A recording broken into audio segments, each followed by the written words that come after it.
सांप्रदायिकता, धर्मनिरपेक्षता और लोकतंत्र। तीनों चीज, सांप्रदायिकता, धर्मनिरपेक्षता और लोकतंत्र। इस अवधि के दौरान अन्य दीर्घकालिक विकास, धार्मिक पहचान के आधार पर राजनीतिक धर्मनिरपेक्षता और लोकतंत्र के बारे में एक बहस शुरू हुई। 1998 की जनसंघ भारतीय जनता पार्टी का गठन हुआ। मतलब जो बात हुई इसी अवधि के दौरान दीर्घकालिक विकास, धार्मिक पहचान आधार पर ये लोकतंत्र के बारे में बहस हुई थी।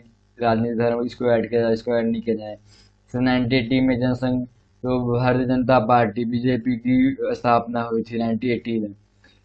इसने गांधीवादी समाजवाद को अपनी विचारधारा के रूप में अपनाया, लेकिन 1980 और 1984 में हुए चुनावों में ज्यादा सफलता नहीं मिली। 80 तो सफलता कुछ नहीं मिली जनता पार्टी को। 1986 के बाद पार्टी ने अपनी विचारधारा में हिंदू राष्ट्रवादी तत्व पर जोर देना शुरू किया।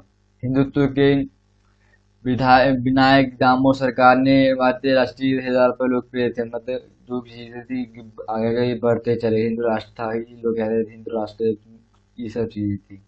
1986 में निम्नलिखित दो घटनाएं भाजपा की राजनीति का केंद्र बिंदु बन गई। शाहबानोबाद अयोध्या विषय।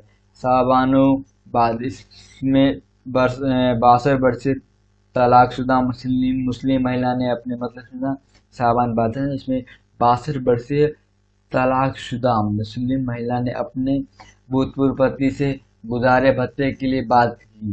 सर्वोच्च न्यायालय ने इसमें शाहबाजों के पक्ष में निर्णय लिया। मतलब कि जो तलाकशुदा थे इनको चाहता था कि इनको पैसे दिए इनको पत्नी को। तो इस सरकार जो सर्वोच्च न्यायालय थी शाहबाजों के पक्ष में थी कि इन्हें जो वेतन भत्ता है उन्हें मिलना चाहिए, इनको गुजारा भत्ता।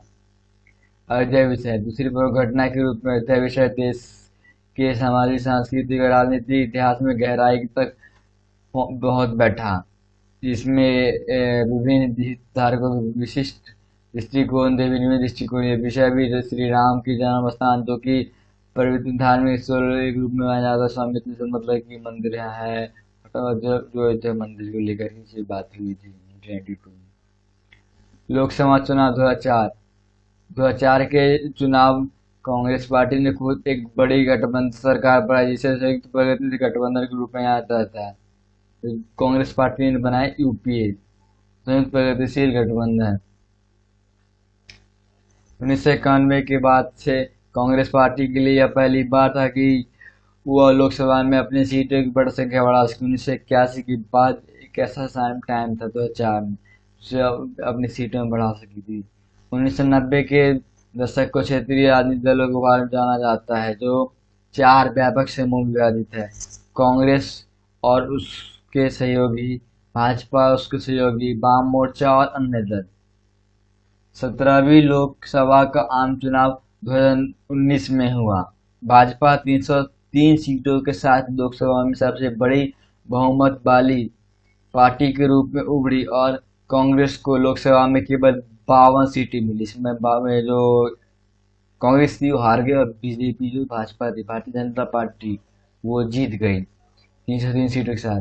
नई सहमति का उदय। 1989 के बाद काल कांग्रेस के पतन और बीजेपी के उदय के रूप में भी देखा जाता है। मतलब 1989 के बाद कांग्रेस का पतन हुआ और बीजेपी का उदय हुआ, यानी कि बीजेपी सत्ता में आने लगी।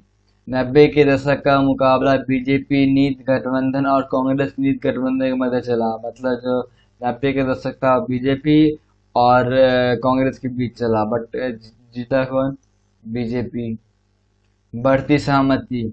कई प्रतिस्पर्धा और संघर्ष के मध्य भी अधिकांश दलों के मध्य भी 4 बिंदु सहमति, जो 4 थे। नई आर्थिक नीति पर सहमति, जो न्यू इकोनॉमिक पॉलिसी थी 1999 में। उस टाइम पे जो हमारे प्राइम मिनिस्टर थे नरसिम्हा राव और जो वित्त मंत्री थे डॉक्टर मनमोहन सिंह, उन्होंने नई आर्थिक नीति लाए थे। पिछड़े वर्गों की राजनीति और सामाजिक बदलावों की स्वीकृति थी। पिछड़े वर्ग और राजनीति, सामाजिक पिछड़े वर्गों की सहमति, सभी चीजें प्रोवाइड की जाए।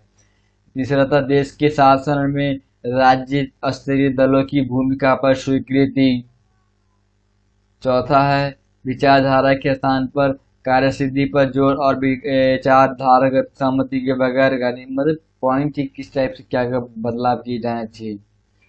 आज राजनीतिक दल इस सहमति के दायरे में सक्रिय है जो जन आंदोलन और विकास के इस रूप स्वप्न और तरीकों की पहचान करे रहे हैं। गरीबी, न्यूनतम मजदूरी, आजीविका, समाज सुरक्षा के मसले जन आंदोलन के जरिए मतलब चाहते थे कि जो मजबूरी है, आजीविका, इन सामाजिक एजेंडा के रूप में सामने आ रहे हैं। मतलब कि पीछे जो ये बात थी, ये सब चीजें प्रॉपर आपको प्रॉपर बता जाएगा ऊपर ये कुछ कुछ एमसीक्यू